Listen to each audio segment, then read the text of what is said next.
அவ்வளோ சீக்கிரம் யாரையும் முடிவு பண்ண மாட்டேன். ஆனால் உனக்கே ஒருத்தரை பிடிச்சிருக்குன்னா அது எவ்வளோ பெரிய விஷயம். அது அந்த அம்மாஞ்சிக்கு புரியல பத்தியா? டேய், அதனால தான்டா எனக்கு அவர் பிடிச்சதே. சீனு எல்லாரையும் போல இல்லடா. இவ்ளோ இயல்பா ஒருத்தரை பார்க்க முடியுமான்னு எனக்கு தெரியல. அது எப்பவும் மாறாத.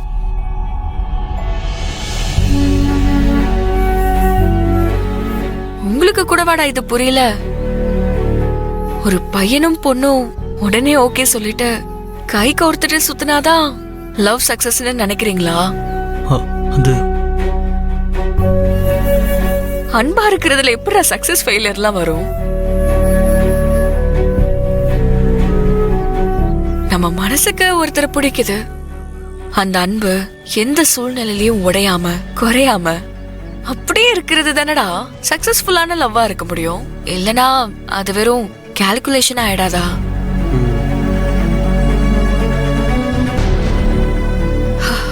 காதல் வேற, கமிட்மெண்ட் வேறடா. என்ன ரஞ்சனி என்னென்னமோ சொல்ற? நீங்க தாண்டா தேவையில்லாம குழப்பிக்கிறீங்க.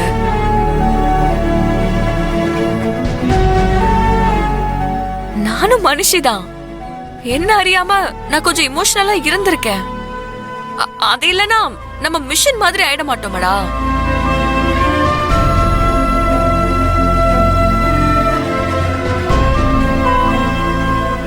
இன்னும் கிரிஞ்சா சொல்லணும்னா லவ் ஃபெயிலியர்ல இருக்கேன்னு நீங்களா நினைச்சுக்கிட்டு இன்னொரு பொண்ணோட வாழ்க்கையில விளையாடுறாதீங்க.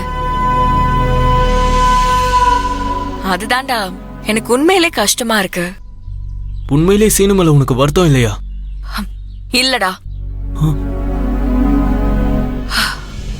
ஏன்னா என் அன்பு இன்னும் அப்படியேதான் இருக்கு.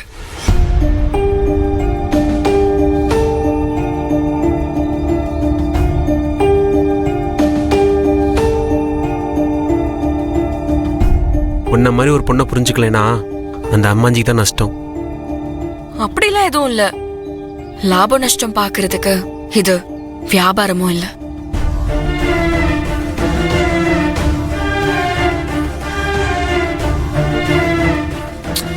டேய், ஏன் பிரச்சனையை விடுங்கடா. அந்த பொண்ணோட நிலைமையில இருந்து பாருங்க. அவங்க ஒவ்வொருத்தருக்கும் ஒவ்வொரு விதமான ஆசையும் கனவும் இருக்கும்டா. நம்ம பொண்ண நல்ல இடத்துல கரை சேர்க்க போறோங்கிற நிம்மதி இருக்கும். அந்த நிம்மதியில நீ நெருப்பு வச்சிடாதடா. இவ்வளவு ஏன், நீ கல்யாணத்துக்கு ஓகே சொன்னதுல இருந்து நம்ம மெய்யமா எவ்வளவு சந்தோஷமா இருந்தாங்க. அவங்க மனசுல தேங்கிக்கிட்டு இருந்த கவலை எல்லாத்தையும் உன்னோட அந்த ஒரு முடிவு சுத்தமா தொடச்சு விட்ட மாதிரி அது பளிச்சுன்னு பறந்துருச்சுடா.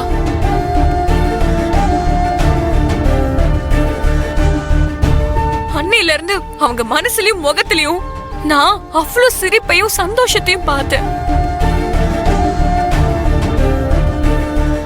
இப்ப பாத்தியா எப்படி இடிஞ்சு போய் உட்கார்ந்துருக்காங்கன்னு.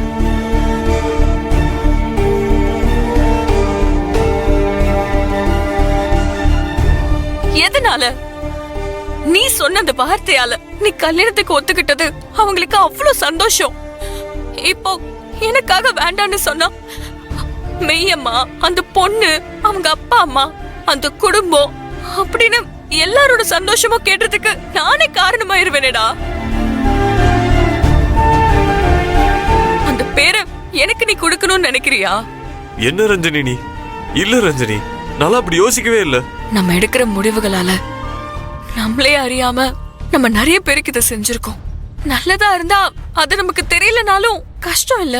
ஆனா நம்மளால இன்னொருத்தருக்கு பாதிப்புனா அது நமக்கு தெரிய வரும்போது அது நமக்கும் கஷ்டம், அவங்களுக்கும் கஷ்டம். உன் லைஃப் நல்லா இருக்கணும்னு நான் நினைக்கிறேன்டா. அம்மாவுக்கு இதுக்கு மேலயும் வேதனை கொடுக்க வேண்டாம்டா. அதே சமயத்துல எந்த பாவமும் அறியாத அந்த பொண்ணும் என்னால பாதிக்கப்படக்கூடாதுடா.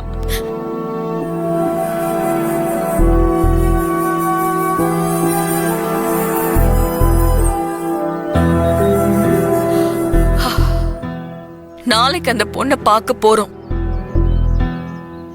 எதையாவது மனசுல போட்டு நீ குழப்பிக்காத என்ன?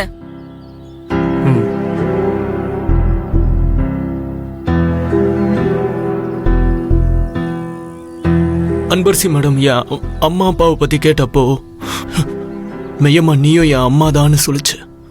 அதை உண்மைதான்னு ப்ரூவ் பண்ணிட்ட ரஞ்சினி.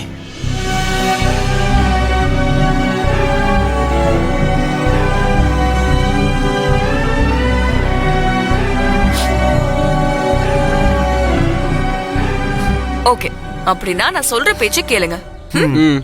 ம் என்னடா கேப்பல?